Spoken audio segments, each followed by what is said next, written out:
Welcome to my channel Sri Korasa. ఈరోజు మనం భారతదేశంలో దేవాలయాలన్నింటికి కూడా పుట్టినిల్లైన మొట్టమొదటి ఆలయాలు వెలిసిన పట్టడికల్ గురించి తెలుసుకుందాం. భారతదేశంలో కర్ణాటక రాష్ట్రం ఉత్తర భాగంలో ఉన్న 6, 7, 8 శతాబ్దాలకు చెందిన హిందూ జైన ఆలయాలకు సమూహంగా ఉంది. ఇది కర్ణాటక బాగల్కోట్ జిల్లాలో మలప్రభా నది పడమర తీరంలో ఉంది. ఇది యునెస్కో గుర్తించిన ప్రపంచ వారసత్వ ప్రదేశం. పట్టడికల్లు బాదామి నుండి 35 కిలోమీటర్లు, అలాగే ఐహోల్ నుండి 10 కిలోమీటర్ల దూరంలో ఉంది. ఐహోలు ఇంకా పట్టడికల్ చాళుక్య స్మారక నిర్మాణ కళకు కేంద్రాలవి.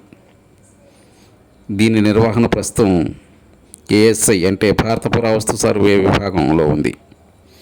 ఇది ఉత్తర దక్షిణ భారతదేశాల వాస్తు రూపాలకు సమన్వయ మేళవింపు. అలానే ఇది విభిన్న కళాశైలులకు మేళవింపు. ఇక్కడ ఆలయాలు ప్రధానంగా శివునికి అంకితమై ఉన్నాయి. అయినా వీటిలో వైష్ణవం, శాక్తేయం మొదలైన సాంప్రదాయాలకు సంబంధించిన తాత్విక అంశాలు, పురాణ కథనాలు కూడా దర్శనమిస్తాయి. రామాయణం, భారతం, భాగవతం మొదలైన పురాణాలకు సంబంధించిన శిల్పాలు కూడా ఇక్కడ మనకు ప్రత్యక్షమవుతూ ఉంటాయి. ఇక్కడ మలప్రభా నది కృష్ణానదికి ఉపనదిగా ఉండి ఉత్తరంగా ప్రవహిస్తుంది. అందుకనే దీన్ని ఉత్తరవాహిని గంగానే అంటారు. పట్టడికల్ అంటే కిరీటధారణశిల అని అర్థం. నదీ జలాలు చాళుక్యుల కాలంలో పట్టాభిషేకాలకు ఉపయోగించేవారట దీన్ని. ఇది చాళుక్యులు పతనం తర్వాత రాష్ట్రకూటులు పాలించారు. తర్వాత 11, 12వ శతాబ్దాల్లో కళ్యాణి చాళుక్యులు కూడా దీన్ని పాలించడం జరిగింది. 14వ శతాబ్దంలో పట్టడికల్, మలప్రభా లోయల్లో పాటు ఢిల్లీ సుల్తానులు దారుణాలకు ఇవి గురయ్యాయి. తర్వాత విజయనగర సామ్రాజ్యం దీన్ని కొంత అభివృద్ధి చేసింది. 1565లో విజయనగర సామ్రాజ్యం పతనం అయిన తర్వాత బీజపూర్ సుల్తాన్లు 17వ శతాబ్దంలో ఔరంగజేబు అధీనంలోకి వచ్చింది. ఇప్పుడు మనం చూస్తున్నది కడసిద్ధేశ్వర ఆలయం. ఇది తులనాత్మకంగా చూస్తే చాలా చిన్న ఆలయం అయినప్పటికీ కూడా దీనిలో శిల్పకళ చాలా అపురూపంగా ఉంది. ఇది క్రీస్తు శకం 7వ శతాబ్దం మధ్యకాలంలో ఈ ఆలయాన్ని నిర్మించడం జరిగింది. అయితే జార్జ్ మిచెల్ దీన్ని 8వ శతాబ్దపు ఆరంభంగా ఉన్న ఆలయంగా కూడా దీన్ని పేర్కోవడం జరిగింది. ఈ ఆలయం తూర్పు ముఖంగా నిర్మింపబడింది. చదరపాకారంలో గర్భగృహం చుట్టూ ఈ నిర్మాణం సాగింది.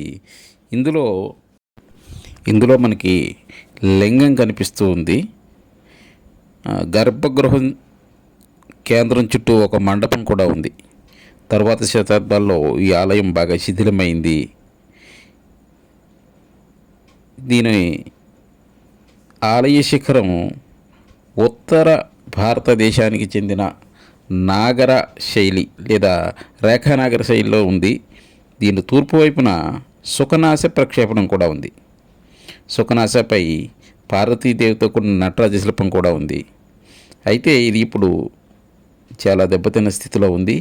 ఈ కడసిద్ధేశ్వర గర్భగృహం నుండి బయటి గోడలపై ఉత్తర భాగంలో అర్ధనారీశ్వరుడు, పడమర వైపున హరిహరుడు అంటే అర్ధశివుడు, అర్ధవిష్ణువు, దక్షిణ భాగంలో లకులీశుడు శిల్పాలున్నాయి. గర్భగృహ ప్రవేశ ద్వారంపై ఉన్న ద్వారతలంపై శివుడు, పార్వతీ శిల్పాలు ఉండగా 2 వైపులా బ్రహ్మ, విష్ణువు ప్రతిమలు మనకు దర్శనమిస్తాయి. ప్రవేశ మెట్ల ఇరువైపులా నదీ దేవతలైన గంగాదేవి, యమునాదేవి తమ పరివార సేవకులతో కలిసి ఈ ఆలయం చెక్కబడి ఉంది. ఇప్పుడు మనం ఈ ఆలయాన్ని చూస్తూ ఉన్నాం. ఇది నాగర శైలికి చెందిన దేవాలయం బయట గోడలు చాళుక్యుల కాలంలో అలాగే 7వ శతాబ్దంలో నిర్మించింది కాబట్టి ఈ ఆలయాన్ని ఇప్పటివరకు చూసాం మనం. దీని తర్వాత నిర్మించబడిన ఆలయం ఇది జంబులింగేశ్వర ఆలయం. ఈ జంబులింగేశ్వర ఆలయం సామాన్య శకం 7వ శతాబ్దం మధ్యకాలం నుండి 8వ శతాబ్దం ఆరంభం మధ్యలో పూర్తయిందని పురావస్తు సర్వే విభాగం జార్జ్ మిచెల్ అంచనా వేస్తున్నారు. ఈ ఆలయం చదరపు గర్భగృహం చుట్టూ నిర్మించబడింది. గోడలపై సుందరంగా చెక్కబడిన దేవకోష్ఠాలు అంటే అలంకరించిన చట్టాలతో కొన్ని గూళ్ళు ఉంటాయి. వీటిలో హంసలు, పౌరాణిక మకరాల రూపాల్లో అలంకరణలు కనిపిస్తాయి. ఈ కోష్టాల ఉత్తర భాగంలో విష్ణువు, పడమర వైపు సూర్యుడు, దక్షిణ భాగంలో లకులీశుడు ప్రతిమలు చెక్కబడి ఉన్నాయి. ఈ ఆలయంలో శిఖరం ముందు భాగం నుండి మండపంపైకి సుఖనాశ ప్రక్షేపణాన్ని కలిగి ఉంటుంది. ఇది కూడా చాలా వరకు సుల్తాన్ల కాలంలో నాశనం చేయబడ్డాయి. దీని చుట్టూ కూడా మనం చూస్తున్నవి. ఇప్పుడు మనం ఆలయంలోకి ప్రవేశిస్తూ ఉన్నాం.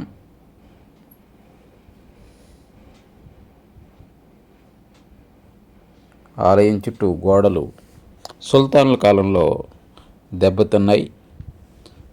ఇక్కడ దీనిలో కూడా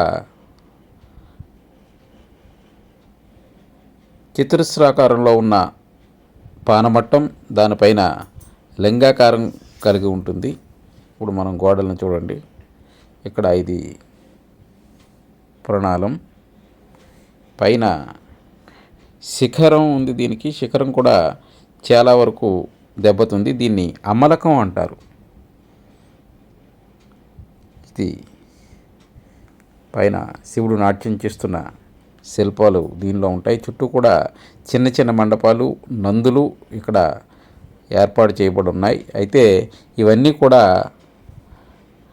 ధ్వంసం చేయబడింది. ఈ నంది చాలా అపురూపమైన నందిది. దీన్ని ఆ కాలంలో ఔరంగజేబు కాలంలో దీన్ని ముక్కలుగా చేసినట్టు మనకి ఇక్కడ చరిత్ర చెబుతూ ఉంది.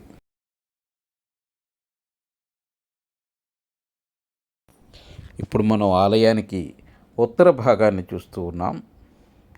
ఉత్తర భాగంలో చెక్కబడిన శిల్పం, 4 వైపులా కూడా 4 మూర్తులు ఈ ఆలయం చుట్టూ కూడా చెక్కబడి ఉన్నాయి. ఇవి చాలా వరకు దెబ్బతినే ఉన్నాయి. ఇది శాఖ అలంకరణలతో కలిగిన ముస్తాబు చేయబడిన ఆలయం. ఇక్కడ మనం చూస్తున్నది నంది. ఇవన్నీ కూడా నంది మండపాలు. చిన్న చిన్న ఆలయాలన్నీ కూడా చాలా వరకు దెబ్బతిన్నాయి. ఇది చాళుక్యుల కాలం నాటివి. తర్వాత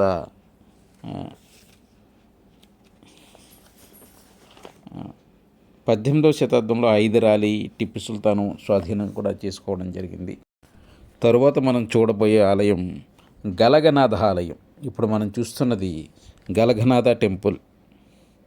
ఇది కూడా సామాన్య శకం 8వ శతాబ్దపు మధ్యకాలంలో నిర్మించిందిగా చెబుతారు. అయితే జార్జ్ మిచెల్ దీన్ని 7వ శతాబ్దాంతానికి చెందినగా భావిస్తాడు. ఈ ఆలయం ఉత్తర భారతదేశంలో నాగర శిల్ప కళాశైలిలో నిర్మించబడింది. దీనిలో ఒక లింగం, గర్భగృహం లోపల అంతరాలయం, ఆలయానికి బయట నంది విగ్రహం కూడా ఉంది. ఇది ఉత్తర భారత రేఖా నాగర శైలిలో నిర్మించబడినది. ఇది 7వ శతాబ్దం నాటికే హిందూ సంప్రదాయం బాగా స్థిరపడినట్లు సూచిస్తూ ఉంది. దీనిలో ప్రదక్షిణా మార్గం కూడా మనం ఈ ఆలయంలో చూడవచ్చు. ఆలయంలో అనేక మండపాలు ఉన్నాయి. వాటి సముదాయంలో కార్యక్రమాల కోసం ఉపయోగించిన సభా మండపం కానివ్వండి, ముఖమండపం. అయితే ముఖమండపం ప్రస్తుతం పునాది మాత్రమే మిగిలింది. మండప ప్రవేశ ద్వారానికి ఇరువైపులా నదీ దేవతలైన గంగాదేవి విగ్రహాన్ని చూస్తాం. అలాగే యమునాదేవి శిల్పాలు కూడా దీనిలో ఉన్నాయి. గలగనాథ ఆలయం ప్రస్తుతం ఎక్కువగా శిథిలావస్థలో ఉంది. అయితే దక్షిణ భాగంలో 8 భుజాలతో ఉన్న శివుడు అంధక అనే రాక్షసుని సంహరిస్తున్నట్టు శిలాఫలకం మీద ఉంది. ఇందులో కూడా మనం ఈ లింగాన్ని చూస్తాం. ఇందులో ప్రత్యేకమైన శివలింగం మనకు కనిపిస్తుంది. 8 ముఖాలతో ఉన్న శివలింగం. దీనికి పానమట్టం ఉండదు. మామూలు ప్లాట్ఫామ్ మీదే ఈ లింగాన్ని నిర్మించడం జరిగింది. చుట్టూ కూడా ప్రదక్షిణ మార్గం ఉంది. చాలా వరకు ఆలయం ధ్వంసం చేయబడి ఉంది. మన ఆంధ్రప్రదేశ్లో అలంపూరు దేవాలయం కూడా ఇలాంటి నిర్మాణాన్ని కలిగి ఉంటుంది. ఇప్పుడు మనం ఆలయం లోపల ప్రదక్షిణ మార్గంలో ఉన్నాం. ఇక్కడ పూర్ణకుంభం మనం చూస్తూ ఉన్నాం. మన ఆంధ్రప్రదేశ్కి పూర్ణకుంభం సుమారు ఈ చాళుక్యుల కాలం నాటి పూర్ణకుంభాన్ని తీసుకున్నాం. తర్వాత కాలంలో దాన్ని మార్చడం జరిగింది. మొట్టమొదటిగా మనం తీసుకున్నది ఈ ఆలయంలో ఇక్కడ కనిపించే పూర్ణకుంభాన్నే తీసుకోవడం జరిగింది. ఈ కోష్టాలు మనకు కనిపిస్తూ ఉన్నాయి. ఇవన్నీ కూడా మంచి అలంకరణలతో 7వ శతాబ్దం నాడు నిర్మించిన పెద్ద స్ట్రక్చర్ అనేక శిల్పాలు మనకి ఇందులో కనిపిస్తాయి. ఆలయం చుట్టూ కూడా ప్రతి చోట మనకి పూర్ణకుంభాలు మనకి దర్శనమిస్తూ ఉంటాయి. పూర్ణకుంభాలు ఈ ఆలయం ద్వారానే మొట్టమొదటిగా చెప్పినట్టు ఉంటుంది. చూడండి, పైన దీనికి కలశం ఉంటుంది. ఇది నాగర శిల్ప కళాశైలిలో ఇక్కడ మనం చూస్తున్నది ఒక అద్భుతమైన కళాఖండం. ఇక్కడ శివుడు అంధకుడనే రాక్షసుని సంహరించిన విగ్రహాన్ని మనం ఇక్కడ చూస్తాం. గలగనాథ ఆలయం తరువాత మనం దర్శించిపోయేది చంద్రశేఖర ఆలయం. ఇప్పుడు మనం చంద్రశేఖర ఆలయంలోకి ప్రవేశిస్తూ ఉన్నాం. ఇది చంద్రశేఖర ఆలయం. దీనికి గోపురం కానీ శిఖరం కానీ ఏమీ లేదు. అయితే ఇది 19వ శతాబ్దంలో నిర్మించిన ఆలయంగా ఇక్కడ చెబుతారు. అయితే భారత పురావస్తు సర్వే విభాగం ఇది 8వ శతాబ్దం మధ్యకాలానికి చెందిందిగా పేర్కొంది. ఈ ఆలయంలో ఒక గర్భగృహం ఉంది. ఇందులో ఒక శివలింగం కూడా ప్రతిష్ఠించబడి ఉంది. దీనికి ఎదురుగా నంది ఉంటుంది. అలాగే ఒక మూసి ఉన్న హాల్ కూడా అక్కడ ఉంది. శివలింగాన్ని ఎదుర్కొంటూ తూర్పు వైపున పీఠంపై నంది విగ్రహం కూర్చుంది. ఆలయ నిర్మాణం సుమారు 33 అడుగుల పొడవు 17 అడుగుల వెడల్పు గల స్థలంలో ఏర్పాటు చేయబడింది. ఇది హిందూ శాస్త్ర గ్రంథాల్లో పేర్కొన్న నిర్మాణ నియమాల ప్రకారం రూపొందించిన అధిష్టాన పీఠం నిర్మించబడింది. అయితే ఆలయం బయట గోడలపై సుదీర్ఘమైన అర్ధస్తంభాలు చెక్కబడి ఉన్నాయి. అయితే అలంకరణలకు చాలా వరకు తక్కువగా ఉన్నాయి. ఈ ఆలయం తర్వాత మనం చూస్తున్నది సంగమేశ్వర ఆలయం. ఇప్పుడు మనం చూస్తున్నది సంగమేశ్వర ఆలయం. పెద్ద తూర్పుముఖ ద్రావిడ శైలి ఆలయం ఇది. సంగమేశ్వర ఆలయం ద్రావిడ శైలిలో నిర్మించబడి ఉంది. దీనిలో ఆలయంలో ఉన్న శాసనాల ప్రకారం ఇది సామాన్య శతాబ్దం 720-733 మధ్యకాలంలో నిర్మించబడిందిగా చెబుతూ ఉంటారు. దీన్ని విజయాదిత్యుడు 734లో మరణించడంతో ఆలయం పూర్తి కాకుండానే మిగిలిపోయిందని చెబుతారు. అయితే తర్వాతి శతాబ్దంలో కొంతమేర పనులు మధ్యలో కొనసాగినట్లు తెలుస్తోంది. 543 నుండి 757 మధ్య బాదామి చాళుక్యుల పాలన సమయంలో ఇతర ముఖ్యమైన సంగమేశ్వర ఆలయాలు కూడా నిర్మించబడ్డాయి. అలాగే కోడవెల్లి ఆలయం ఆధునిక కాలంలో విస్తృత పునరుద్ధరణ తర్వాత ఆలయాన్ని అలంపూర్కు తరలించారు. ఈ ఆలయం ఇతర ఆలయాల్లోని శాసనాలతో భిన్న శతాబ్దాలకు చెందిన దాతల పేర్లు కూడా ఇందులో మనకు కనిపిస్తూ ఉంటాయి. అయితే హిందూ రాణుల పేర్లు కూడా ఉండడం విశేషం. ఇది వారు ఆలయ వాస్తుశిల్పం కళలకు క్రియాశీలకంగా మద్దతు ఇచ్చినట్లు మనకు కనిపిస్తూ ఉంది. పట్టడకల్ ఆలయాల్లో ఇది అతిపెద్దది కాకపోయినా పరిమాణంలో అత్యంత ప్రభావవంతంగా కనిపిస్తుంది. ఆలయం చతురపాకృతిలో నిర్మించబడింది. తూర్పుముఖంగా గర్భగృహం ఉంది. గర్భగృహాన్ని కప్పబడి ప్రదక్షిణ మార్గం చుట్టుముట్టు ఉంటుంది. ఇందులో 3 చెక్కబడిన కిటికీల ద్వారా వెలుతురు లోపలికి ప్రవేశిస్తుంది. గర్భగృహంలో ఒక శివలింగం ప్రతిష్ఠించబడి ఉంది. గర్భగృహం ముందు ఒక అంతరాళం ఉంది. దాని ఇరువైపులా చిన్న చిన్న నిర్మాణాలు ఉన్నాయి. వీటిలో ఒకప్పుడు గణేశుడు, దుర్గా విగ్రహాలు ఉండేవి, కానీ అవి ప్రస్తుతం లభించడం లేదు. మండపం తూర్పు వైపున నంది విగ్రహం మనకు కనిపిస్తుంది. అంతరాలంలో ఉన్న తర్వాత దీనిలో 16 భారీ స్తంభాలు సమూహాలుగా అమర్చబడి ఉన్నాయి. ఆలయం బయటి గోడలు మంచి స్థితిలోనే పరిరక్షింపబడినట్లు తెలుస్తుంది. ఇప్పుడు మనం చూస్తున్నవి ఏంటంటే ఈ దుర్గా గణేషులకు సంబంధించిన ఆలయాలు ఇటు అటు కూడా ఉంటాయి. రెండు వైపులో కూడా జయ విజయులు ద్వారపాలకులుగా మనకి ఇక్కడ దర్శనమిస్తూ ఉంటారు. ఇప్పుడు ఆలయాన్ని మధ్యలో కూడా ఆలయం ఇది సంగమేశ్వర ఆలయం శివలింగం చాలా వరకు నాశనం చేయబడింది. మధ్యలోకి చూడండి ముక్కగా పోయింది. వెనుక కూడా ఒక ప్రత్యేకమైన నిర్మాణం ఈ ఆలయంలో మనకు కనిపిస్తుంది.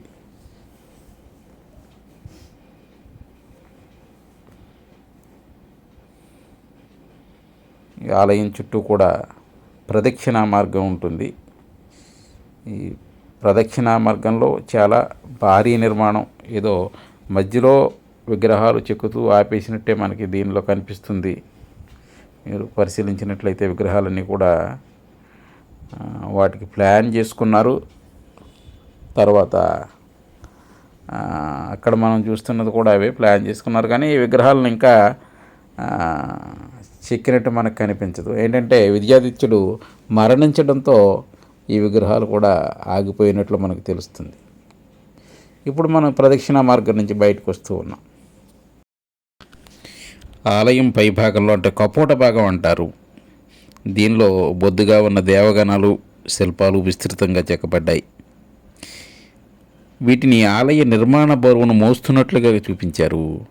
పై భాగపు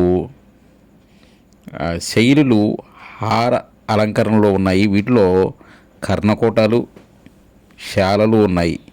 ఇవి దిగువ భాగపు రూపకల్పనతో సహజంగా మేళవించి కూడులతో అలంకరించబడ్డాయి. ఆలయ శిల్పాల్లో శైవం, వైష్ణవం, శాక్తం సాంప్రదాయాలకు సంబంధించిన ఇతివృత్తాలు మనకు దర్శనమిస్తాయి. శైవ ప్రతిమావళిలో నాట్యరూపాలైన నటరాజు, అర్ధనారీశ్వరుడు, భృంగితో కూడిన శివుడు, అంధకరాక్షసును సంహరించే శివుడు, యోగి రూపంలో లకులీషుడు కూడా ఉన్నారు. వైష్ణవ శిల్పాలలో విష్ణువు అవతారాలలో కనిపిస్తాయి. ఉదాహరణకు మనకి ఇక్కడ వరాహ అవతారంలో భూదేవిని పైకెత్తుతున్న విష్ణు రూపం ముఖ్యమైంది. 1969, 1971లో శిథిలమై ఉన్న మండప పునాదుల వద్ద నిర్వహించిన తవ్వకాల్లో ఒక ముఖ్యమైన వస్తువును కనుగొనడం జరిగింది. మండపం క్రింద ఇటుకలతో నిర్మించిన ఒక ఆలయ నిర్మాణం కూడా బయటపడింది ఇక్కడ. దీని ఆధారంగా సంగమేశ్వర ఆలయం ఒక ప్రాచీన ఆలయంపై నిర్మింపబడింది అని భావిస్తూ ఉన్నారు. అయితే 3వ శతాబ్దానికి చెందిందే ఉండొచ్చని కూడా భావిస్తూ ఉన్నారు. ఇక్కడ విస్తృతంగా మనకి ఇక్కడ కనిపిస్తూ ఉంది. పెద్ద పెద్ద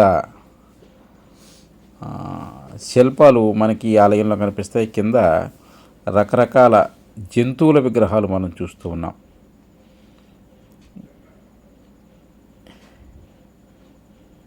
ఇప్పుడు మనం దక్షిణ భాగంలో ఇక్కడ చూస్తున్నాం. అక్కడ వరాహమూర్తి అలాగే విష్ణు రూపాలు మనకు కనిపిస్తాయి. ఇప్పుడు మనం ఆలయంలో బయట చుట్టూ తిరిగి చూడొచ్చు.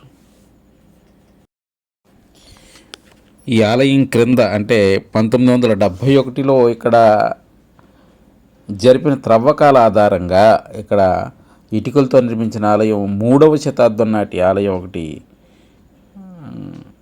కనిపిస్తున్నట్లు పురావస్తు శాఖ చెబుతూ ఉంది. అంటే ఇక్కడ ముందు ఏదో ఒక దేవాలయం ఉండేదని, ఆ దేవాలయం మీద ఈ ఆలయాన్ని నిర్మించారని పురావస్తు శాఖ చెబుతూ ఉంది.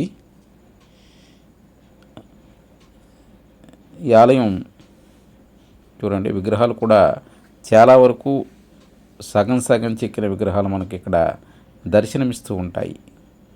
ఇది ద్రావిడ శైలిలో నిర్మించిన ఆలయం. దీన్నే సంగమేశ్వర ఆలయం అంటారు.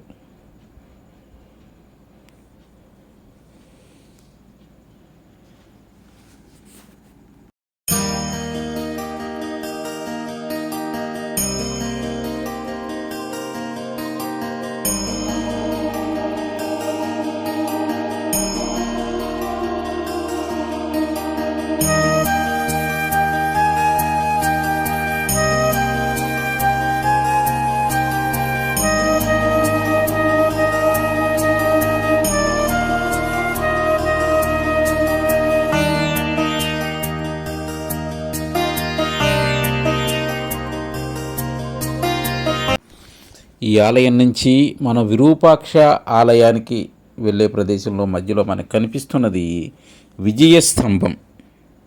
ఇది విరూపాక్ష ఆలయంలో విజయస్తంభంపై కొన్ని పాత కన్నడ శాసనాలు ఉన్నాయి.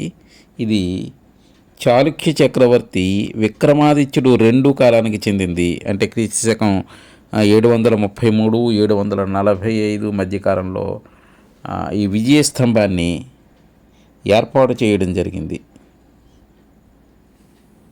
ఈ విజయస్తంభాన్ని దాటి మనం ముందుకి వెళ్తూ ఉంటే మనకి చూడండి, ఇక్కడ విజయస్తంభం.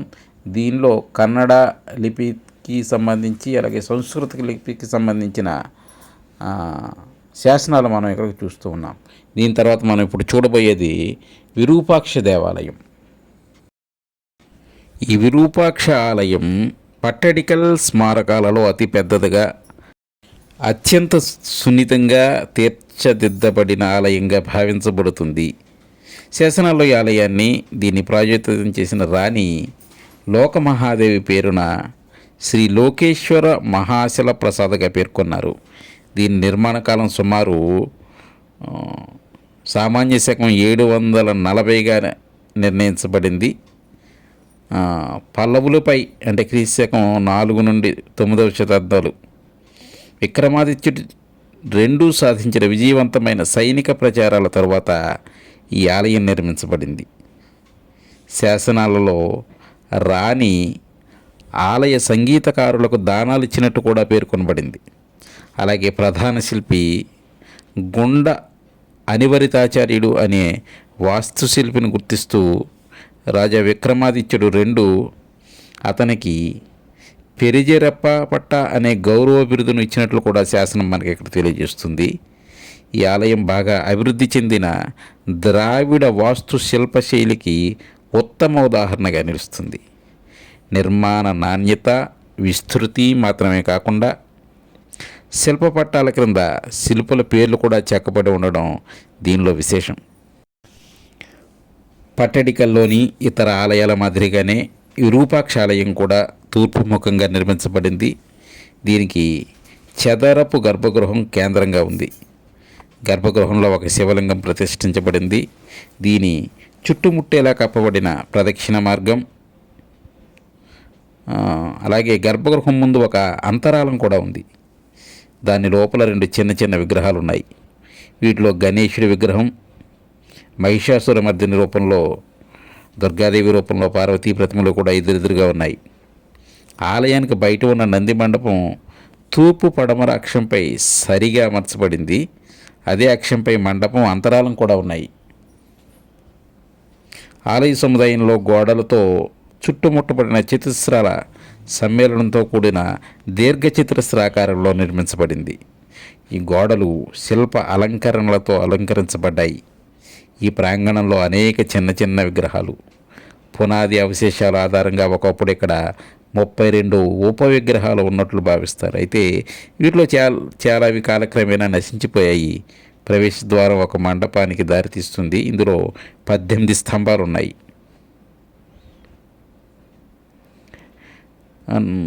దీనిలో సుమారు ప్రతి స్తంభం కూడా 4x4 అడుగుల చదరాన్ని కలిగి ఉంటాయి. గర్భగృహం పైభాగంలో ఉన్న గోపురం 3 అంతస్తుల పిరమిడ్ ఆకార నిర్మాణంగా ఉంది. దీనికి ప్రతి అంతస్తు కూడా దిగువ గర్భగృహంలోని అలంకార మోటిఫ్లను ప్రతిబింబిస్తుంది. అయితే నిర్మాణ సమన్వయం స్పష్టంగా కనిపించేందుకు శిల్పులు స్తంభ అలంకరణలో ఇతివృత్తాలను కొంత సరళీకృతం చేశారు. 3వ అంతస్తు అత్యంత సరళమైందిగాను, ఇందులో మామూలు పిరమిడ్ కోటాలు మాత్రమే ఉంటాయి. ప్రతి ముఖభాగంపై కూడులతో అలంకరించబడిన కోట పైకప్పు కూడా ఉంటుంది. ఇది తరువాత కాలంలో ద్రావిడ హిందూ ఆలయాల నిర్మాణంలో సాధారణంగా కనిపించే శిల్ప నిర్మాణం మనకి ఈ ఆలయంలో కనిపిస్తుంది. ఆలయం పైభాగంలో కలశం వంటి ఒక కొండాకార శిఖరం ఉంది. దీనికి ఇది ఉత్సవాల, సామాజిక వేడుకలు, వివాహం వంటి వ్యక్తిగత ఆచారాల్లో ఉపయోగించే ఘటాన్ని పోలి ఉంటుంది. ఈ కలశ శిఖరం ఆలయ ప్రాంగణం నుండి సుమారు 17 మీటర్ల ఎత్తులో ఉంటుంది. ఇది 9వ శతాబ్దానికి ముందు దక్షిణ భారత ఆలయాల్లో అత్యధిక ఎత్తుగా గుర్తించబడింది. గోపురంపై ఉన్న సుఖనాస చాలా పెద్దదిగా ఉంది. మొత్తం నిర్మాణం ఎత్తులో సగానికి మించి ఉంటుంది. ఇది దూరం నుంచి ఆలయం స్పష్టంగా కనిపించేందుకు సహాయపడుతుంది. గర్భగృహ గోడలు, సమీప మండప గోడలు కూడా అత్యంత సూక్ష్మమైన శిల్ప చెక్కడాలతో అలంకరింపబడ్డాయి. ఈ శిల్పాలలో వైష్ణవం, శైవం, శాక్తం సాంప్రదాయాల్లోనూ అలాగే దేవతల ఇతివృత్తాలు అన్నీ కూడా ఈ ఆలయంలో మనం చూడొచ్చు. లోపల ముఖమండపంలో మనకి చాలా స్పష్టంగా చెక్కబడిన అనేక విగ్రహాలు మనకి కనిపిస్తూ ఉంటాయి. ఇప్పుడు మనం విగ్రహాలని చూస్తూ వెళ్దాం.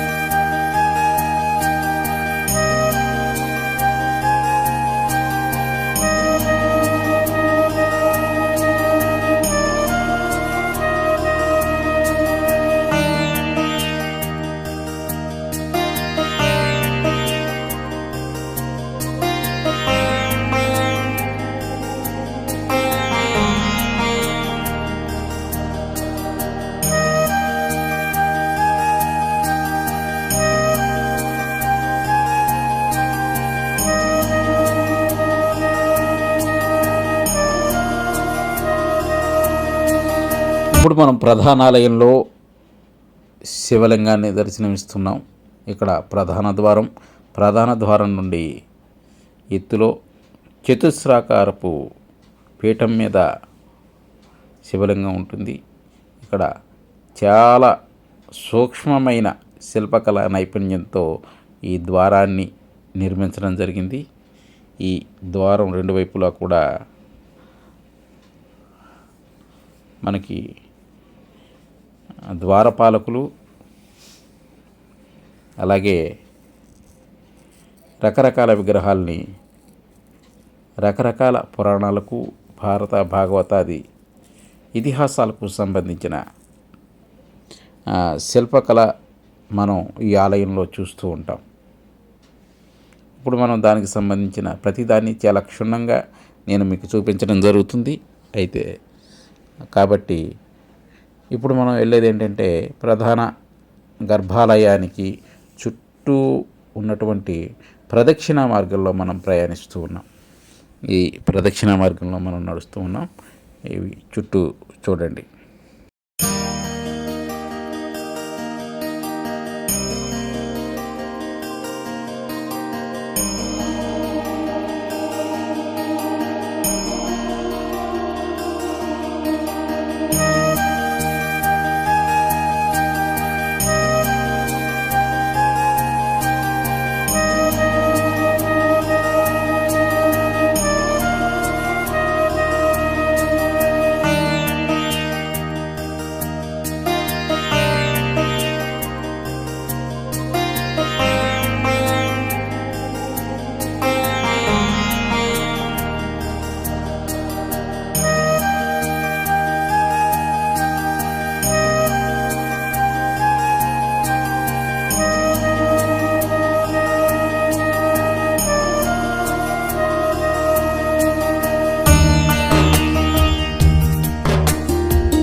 ఆలయంలో చారిత్రకంగా ఎంతో ప్రాధాన్యత కలిగిన శాసనాలు ఉన్నాయి.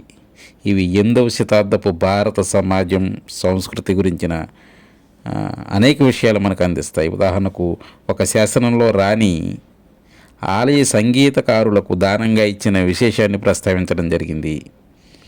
ప్రసిద్ధమైన ఎల్లోరా గుహల్లోని కైలాసాలయం ఈ విరూపాక్ష ఆలయ నమూనాపై రూపొందించబడిందిగానే మనకు చెబుతారు. అయితే విరూపాక్ష ఆలయం స్వయంగా కాంచీపురంలోని కైలాసనాథ దేవాలయం ఆధారంగా రూపుదిద్దుకున్నట్లుగానే చెబుతూ ఉంటారు.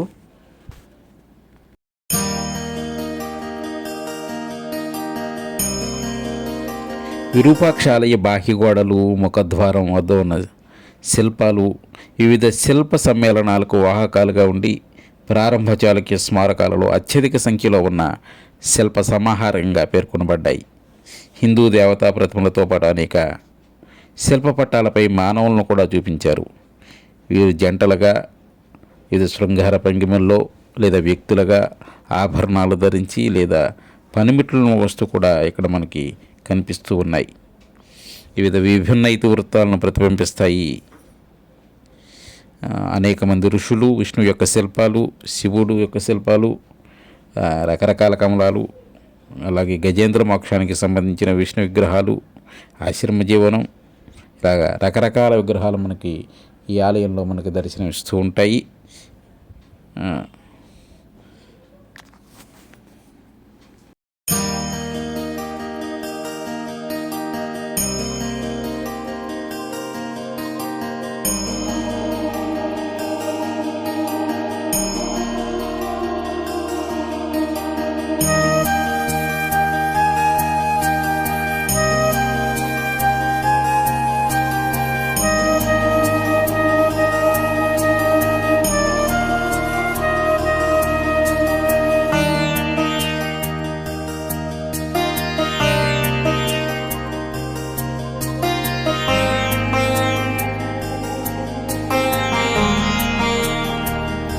ఇప్పుడు మనం విరూపాక్ష ఆలయం ఎదురుగా విరూపాక్ష ఆలయానికి విరూపాక్షని చూస్తూ ఉన్న నంది మండపంలోకి మనం ప్రవేశిస్తూ ఉన్నాం. కొన్ని వందల సంవత్సరాల క్రితం చెక్కిన ఈ నందిని మనం చూస్తున్నాం. ఎప్పటికీ కూడా చాలా ఫినిషింగ్ మంచి పాలిష్తో చేసి ఇది భారతదేశంలోనే ఒక ప్రసిద్ధమైన నందిగా దీన్ని చెబుతారు.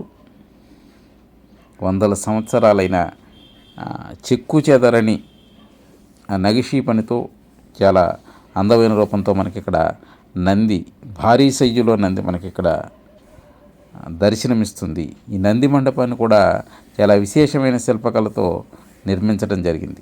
చాలా పెద్ద ఎత్తులో మనకి నంది ఉంటుంది. ఇక్కడ మనకి ప్రవేశ ద్వారం నుంచి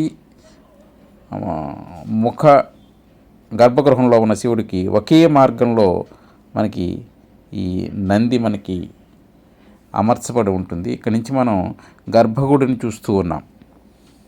విశేషమైన నంది విగ్రహాన్ని మనం ఇప్పుడు చుట్టూ కూడా చూస్తూ ఉన్నాం.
ఇప్పుడు ఆలయం చుట్టూ బయట గోడలను చూస్తూ ఉన్నాం. ఇక్కడ లింగోద్భవమూర్తి విగ్రహాన్ని మనం ఇక్కడ చూస్తున్నాము. లింగోద్భవమూర్తి ఆలయం బయట ఆలయ బయటి గోడల మీద అలంకరించబడిన రకరకాలైన విగ్రహాలను, శిల్పాలను, చాలా భారీ ఎత్తులో నిర్మించిన శిల్పాలు ఇక్కడ మనం ఒక శాసనం కనిపిస్తూ ఉంది. ఇలాంటి శాసనాలు గుడంతా కూడా, ఆలయం అంతా కూడా చాలా చోట్ల మనకి ఈ శాసనాలు ఇక్కడ కనిపిస్తూ ఉంటాయి. చూడండి, కనిపించేది లింగోద్భవమూర్తి విగ్రహం. ఆలయం బయట గోడలపై కనిపించే ముఖ్యమైన విగ్రహాల్లో నరసింహుడు, వరాహుడు, భైరవుడు, అలాగే నటరాజు, హరిహరుడు, లకులీశుడు. అంటే లకులీశుడు అంటే శైవ సంప్రదాయంలో ఉన్న ఒక రకమైన విగ్రహం. అలాగే బ్రహ్మ, దుర్గాదేవి, సరస్వతీదేవి, లక్ష్మీదేవి మొదలైన అనేకమైన విగ్రహాలు మనం అనేకమైన సూక్ష్మమైన శిల్పకళను మనం ఈ ఆలయంలో చూస్తాం. ఆలయం చుట్టూ నేను మీకు చూపిస్తూ ఉన్నాను, చూడండి.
ఇప్పుడు మనం చూస్తున్నది విరూపాక్ష ఆలయానికి ప్రవేశ ద్వారం. ఈ ప్రవేశ ద్వారం ఆలయానికి తూర్పు వైపున ఉంటుంది. ఈ ఆలయం నుండి ఆలయం లోపలికి వెళ్ళడానికి ఇది ప్రవేశ మార్గం. ఇప్పుడు మనం ఆలయం నుండి బయటికి వెళ్ళేప్పుడు నేను వీడియోని తీయడం జరిగింది. చూడండి, ఎదురుగా మనకి పెద్ద నంది కనిపిస్తూ ఉంది. ఈ నంది చాలా వరకు పాడైపోయింది. ఇది మన మహమ్మదీయుల కాలంలో దీన్ని చాలా వరకు నాశనం చేసి ఉండొచ్చు. మనకి ఎదురుగా కనిపించేది ఏంటంటే, మనకి కింద కనిపించేది నది, మలప్రభా నది. ఈ మలప్రభలో స్నానం చేసి ఇలాగా అప్పుడు ఆలయంలోకి ప్రవేశించేవారు. ఈ ఆలయం నీటినే, ఈ నదిలో ఉన్న నీటినే ఆ కాలంలో రాజుల పట్టాభిషేకానికి చాలా పవిత్రమైన జలంగా ఈ జలాన్ని ఉపయోగించేవారు. ఈ మలప్రభ కృష్ణానదికి ఉపనది. ఇది మలప్రభ, ఘటప్రభ అనేవి కృష్ణానదికి ఉపనదులుగా ఉంటాయి. ఇది ఉత్తరం వైపు ఈ నది ప్రవహిస్తుంది కాబట్టి ఉత్తరవాహినులన్నింటినీ కూడా పవిత్ర గంగాజలంగా భావిస్తూ ఉంటారు. ఈ జలాలతోనే అప్పటి రాజులు పట్టాభిషేకాన్ని కూడా నిర్వహించేవారని ఇక్కడ శాసనాలు మనకు చెబుతూ ఉన్నాయి. అలాగే చరిత్ర ఆధారాలు కూడా మనకు కనిపిస్తూ ఉన్నాయి.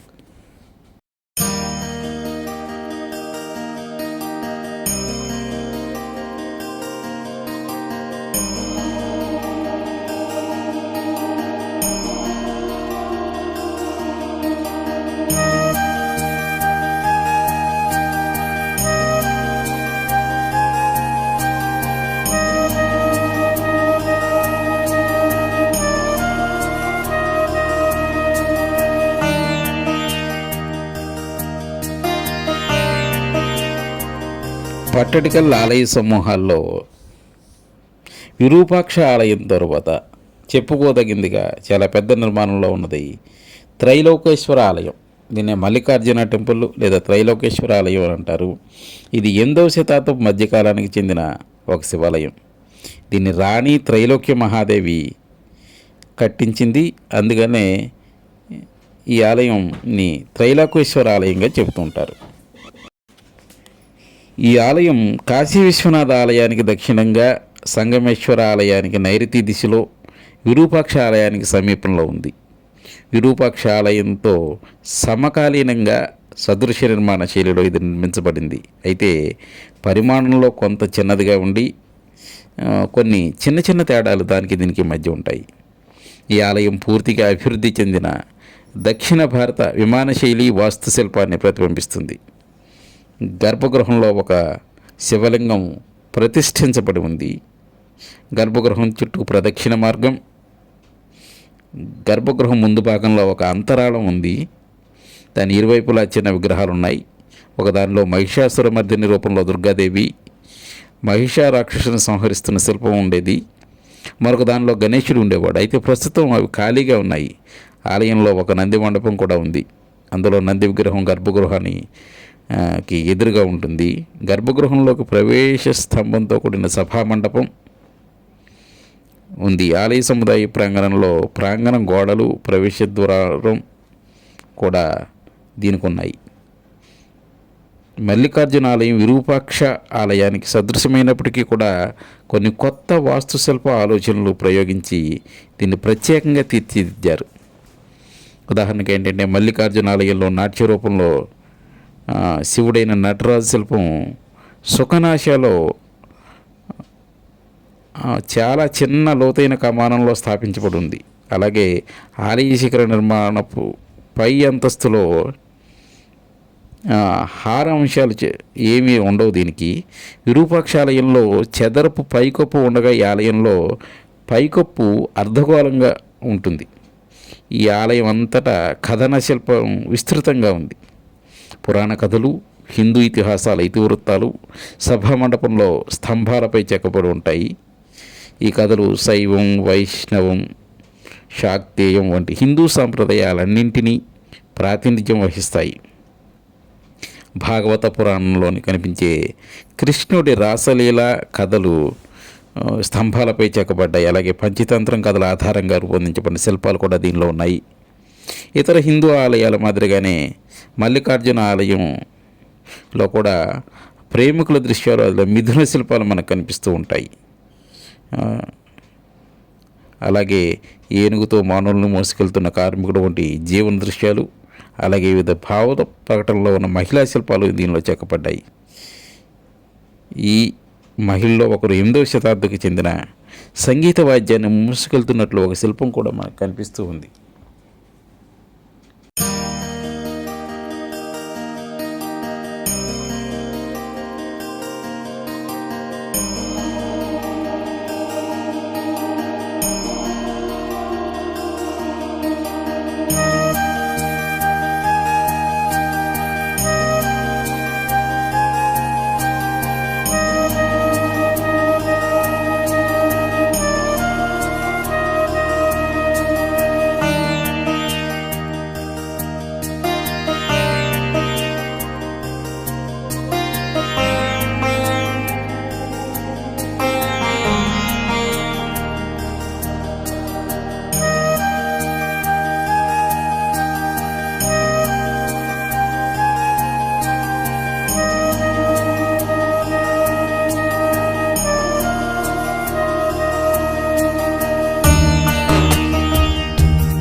పట్టడికల్ ఆలయ సమూహంలో ఇప్పుడు మనం చూస్తున్నది కాశీ విశ్వనాథ ఆలయం. దీన్ని కాశీ విశ్వేశ్వర ఆలయం అని కూడా పిలుస్తారు. పట్టడికల్లో చిన్న ఆలయాల్లో మరో ముఖ్యమైనది ఇది. ఆలయం సామాన్య శకం 7వ శతాబ్దం 8వ శతాబ్దపు ఆరంభంలో దీన్ని నిర్మించినట్లు తెలుస్తుంది. ఇతర ఆలయాల ప్రవేశం మాదిరిగానే ఇది ప్రధాన భాగం చదరపు గర్భగృహం. ఇందులో ఒక లింగం ప్రతిష్ఠించబడింది. గర్భగృహానికి తూర్పు వైపున నంది మండపానికి చెందిన అలంకార పీఠం ఉంది. ఇందులో కూర్చున్నది నంది ప్రతిమ కనిపిస్తుంది. ఈ ఆలయంలో ప్రణాళి కూడా ఉంది. ఇది పూజా కార్యక్రమాల్లో ఉపయోగించే నీటిని బయటికి తీసుకెళ్లే రాతి కాలువ. అలాగే గర్భగృహాన్ని మండపంతో అనుసంధానించే అంతరాళం దీనిలో కూడా ఉంది. మండప ప్రవేశ ద్వారం ప్రస్తుతం శిథిల స్థితిలో ఉంది. మండప ప్రవేశ ద్వారంలో నదీ దేవతలైన గంగాదేవి, యమునాదేవి శిల్పాలు ఇప్పటికీ మనకు దర్శనమిస్తూ ఉంటాయి. ఆలయం పైకి లేచిన పీఠభూమిపై నిర్మించబడింది. ఇందులో 5 పొరల అలంకార మౌల్డింగ్లు మనకు కనిపిస్తాయి. పీఠంపై 8వ శతాబ్దానికి చెందిన గుర్రాలు, ఏనుగులు, సింహాలు, నెమళ్ళు, పుష్పలతారూపాలతో చిక్కుదల మనకి ఇక్కడ అలంకరణగా కనిపిస్తుంది. గోడలపై అర్ధస్తంభ జంటలు ఉంటాయి. అలాగే చైత్య శైలి కమానులు మోస్తున్నట్లు మనకు కనిపిస్తాయి. ప్రవేశ ద్వారానికి ఇరువైపులా శైవ సాంప్రదాయానికి చెందిన ద్వారపాలకుడు శిల్పం ఉంది. మండపం ఉత్తరం గోడపై అర్ధనారీశ్వరుడు అలాగే లకులీశ్వరి శిల్పాలు ఉన్నాయి. అయితే ఇవి కాలక్రమంలో దెబ్బతిని ధ్వంసం అయ్యాయి. కపోట భాగం అనే అలంకార మోతిఫ్లతో మాలలు మోసే బొద్దుగా ఉండే దేవతాగణాల విగ్రహాలు మనకి ఇక్కడ కనిపిస్తాయి. అలాగే ఎగిరే జంటలు, కీర్తి ముఖాలు కూడా ఇందులో చెక్కపడ్డాయి. ఆలయంపై ఉత్తర భారతదేశ రేఖానాగర శైలి ఈ ఆలయంలో బాగా అభివృద్ధి చెందిందిగా కనిపిస్తుంది. ఇది మధ్యలో చదరపు ఆకారాల పైకి ఎగురుతూ 5 దశల ఈ ప్రొజెక్షన్ ఒకటి ఉంటుంది. ఇందులో సంక్లిష్టమైన గవాక్ష రూపాలు పరస్పరం అనుసంధానించబడి ఉన్నాయి. అయితే అమలకం కలిసి భాగాలు ప్రస్తుతం లేవు దీనికి. ఆలయం ముందు భాగంలో శిఖరంపై ఉన్న సుఖనాసలో చైత్య కమానంలో నాట్య రూపంలో ఉన్న ఉమామహేశ్వరుడు శిల్పం ఉంది. ఆలయం లోపల స్తంభాలు, అర్ధస్తంభాలు భాగవత పురాణం, శివపురాణం, రామాయణం చూపించే శిల్పాలు మనకు కనిపిస్తూ ఉంటాయి. అలాగే రావణుడు కైలాస పర్వతం ఎత్తుకెళ్తున్న దృశ్యం కూడా మనకి ఇక్కడ కనిపిస్తుంది. శిల్పాల్లో కృష్ణుడు చేసిన ఆటపాటలు చూపబడ్డాయి. మరో శిల్పం కళ్యాణ సుందరమూర్తి కథను వివరిస్తుంది. ప్రత్యేకంగా ఒక శిల్పంలో శివులు లింగోద్భవమూర్తిగా మనకి ఇక్కడ కనిపిస్తాడు. మండపం పైకప్పులో శివుడు, నంది, కార్తికేయుడిని పట్టుకున్న పార్వతీ శిల్పాలు ఉన్నాయి. చిత్తరాన్ని చుట్టుముట్టేలా అష్టదిక్పాలకులు కూడా ఇక్కడ చెక్కబడ్డారు.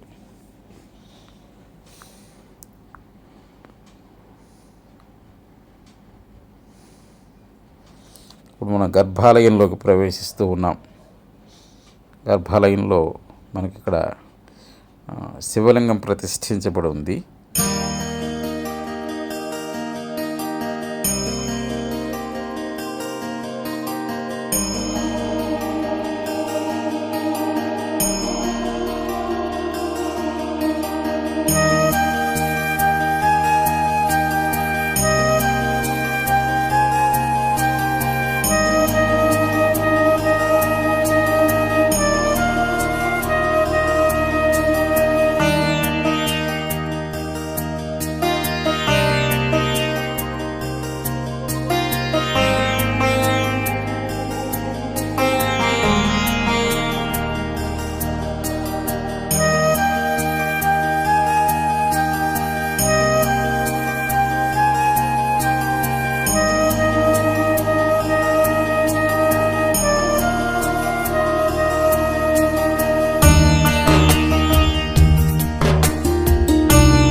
7-8 శతాబ్దాలకు చెందిన అనేకమైన ఆలయాలు ఈ సమూహంలో మనకు నిర్మించబడింది.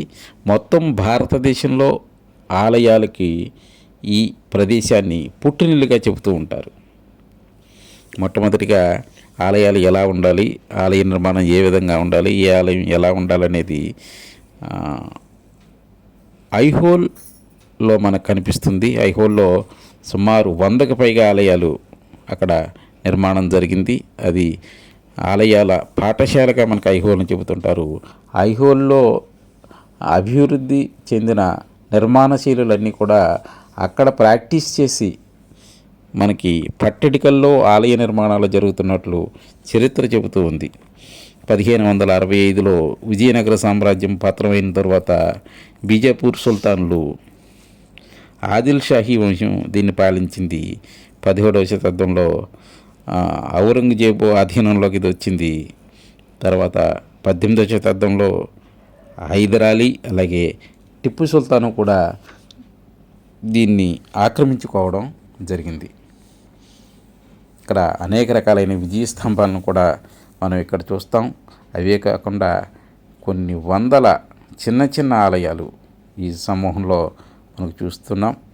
ఇవన్నీ కూడా చాలా వరకు ధ్వంసం చేయబడ్డాయి. ఇక్కడ విడివిడిగా మనకి నంది మండపాలు, శివలింగాలు, అనేకమైన శివలింగాలు, రకరకాల శివలింగాలు మనం ఈ ప్రాంగణంలో మనం చూస్తూ ఉంటాం. ఇప్పుడు మనం చూస్తున్నవన్నీ ఆనాటి కాలంలో రకరకాల నందులు, శివలింగాలు మనకి ఇక్కడ మనకి దర్శనమిస్తూ ఉంటాయి. ఆ ఎదురుగా మనం ఇప్పుడు తూర్పుగా మనం వెళ్తూ ఉన్నాం. ఇప్పుడు మనం చూస్తున్నది విరూపాక్షాలయం ముందు నుంచి వెళ్తూ ఉన్నాం. విరూపాక్షాలయాన్ని దాటి ముందుకు వెళ్తే ఒక 100 మీటర్ల దూరంలో పాపనాథ ఆలయం మనకి దర్శనమిస్తూ ఉంది. ఈ వెళ్ళే మార్గం ఇది మలప్రభ నది ఒడ్డున మనకి ఇప్పుడు కనిపిస్తున్నది పాపనాథ ఆలయం. పాపనాథ ఆలయం ప్రధాన స్మారక ఆలయాలకు దూరంలో ఉంది. ఇది విరూపాక్ష ఆలయం నుండి సుమారు ఒక 200 మీటర్ల దూరంలో దక్షిణంగా ఉంది. ప్రారంభ చాళుక్యుల పాలన అంతిమ దశకు అంటే సుమారు 8వ శతాబ్దపు మధ్యకాలం చెందిందిగా ఇది నిర్ణయించబడింది. ఆలయం ద్రావిడ నాగర శైలుల నూతన సమ్మేళనం కారణంగా ప్రసిద్ధి చెందింది. ఆలయ నిర్మాణంలో అసాధారణమైన రూపకల్పన కనిపిస్తుంది. ఇది 3 దశల్లో నిర్మించబడిన కారణంగా ఇలా ఉండొచ్చని భావిస్తారు. అయితే దీనిని నిర్ధారించే శాసనాధారాలు చాలా తక్కువగా ఉన్నాయి ఇక్కడ. అయినప్పటికీ ఆలయ వాస్తుశిల్పం, శిల్ప అలంకరణలో ఏకరీతమైన సమన్విత ఇతివృత్తం కనిపిస్తుంది. ఇది ముందుగా ప్రణాళికాబద్ధంగా నిర్మించినట్లు సూచిస్తుంది. ఈ ఆలయం పొడవుగా ఉంది. దీనిలో పరస్పరం అనుసంధానమైన 2 మండపాలు ఉన్నాయి. ఒక మండపంలో 16 స్తంభాలు ఉంటే మరొక దానిలో 4 స్తంభాలు ఉన్నాయి. ఆలయంలోని అలంకరణలు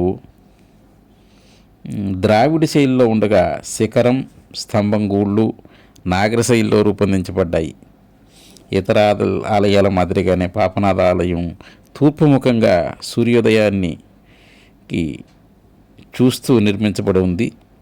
గర్భగృహంలో ఒక శివలింగం ప్రతిష్ఠించబడి ఉంది. అయితే ఇక్కడ ప్రత్యేకమైన నంది మండపం లేదు. దాని బదులుగా నంది ప్రతిమ సభా మండపం మధ్య భాగంలో గర్భగృహానికి ఎదురుగా ఉంది.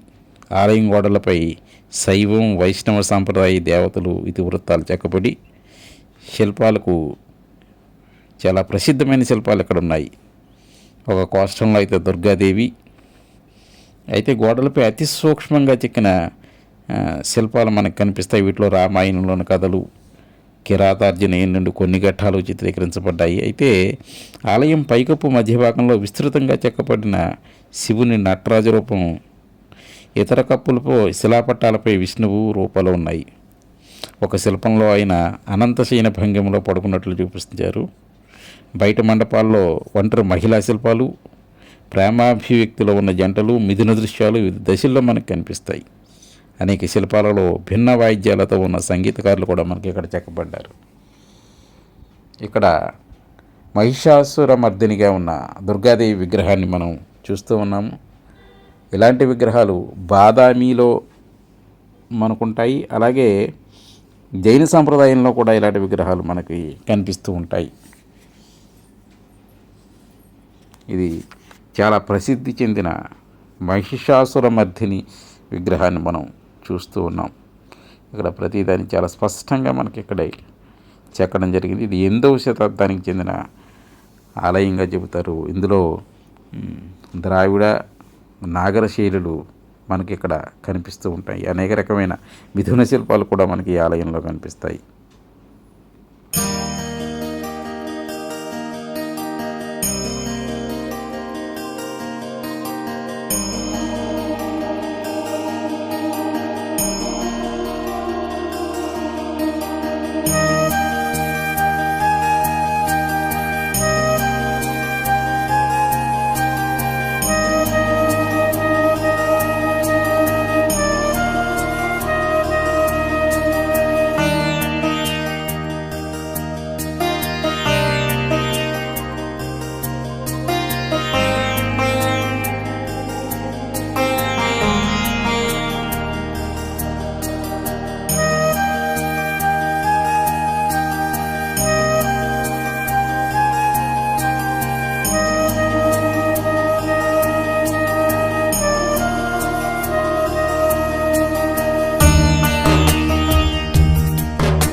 ఇప్పుడు మనం చూస్తున్నది ఆలయం పైకప్పుపై నిర్మాణమైన విగ్రహం. ఇలాంటి విగ్రహాలు మనకు బాదామిలో మనకు కనిపిస్తాయి ఎక్కువ.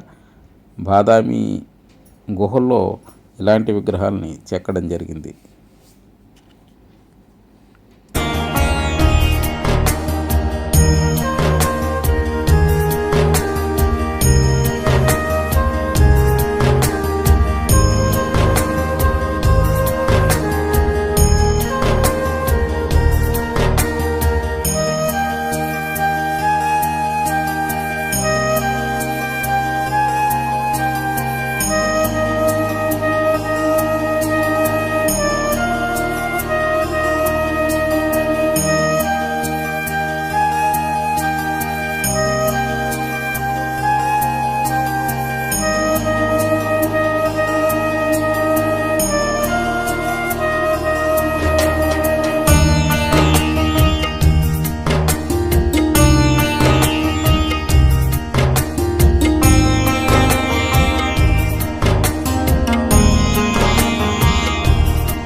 మనం ఆలయం బయట గోడపై చెక్కబడిన రకరకాల సూక్ష్మ రూపంలో ఉన్న రకరకాల పురాణాంశాలను మనం ఇక్కడ చూస్తూ ఉన్నాం.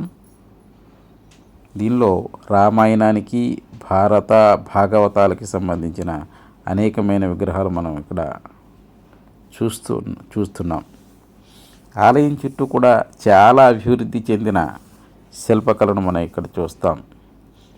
శ్రీరాముడు ఇక్కడ వాలి సుగ్రీవుల మధ్య యుద్ధం, శ్రీరాముడు వాలిని సంహరించడం ఈ విగ్రహంలో మనం ఇక్కడ చూస్తూ ఉన్నాం. అలాగే రామాయణానికి సంబంధించిన అనేక దృశ్యాలు మనకి ఈ గుడిలో మనకి కనిపిస్తాయి. వరుసనే మనం చూస్తూ వెళ్దాం.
పట్టడికల సమీపంలో ఐహోలే బాదామితో కలిసి వాస్తుశిల్ప ఆవిష్కరణలు ప్రయోగాలకు సంబంధించిన ప్రధాన సాంస్కృతిక కేంద్రంగా అభివృద్ధి చెందింది.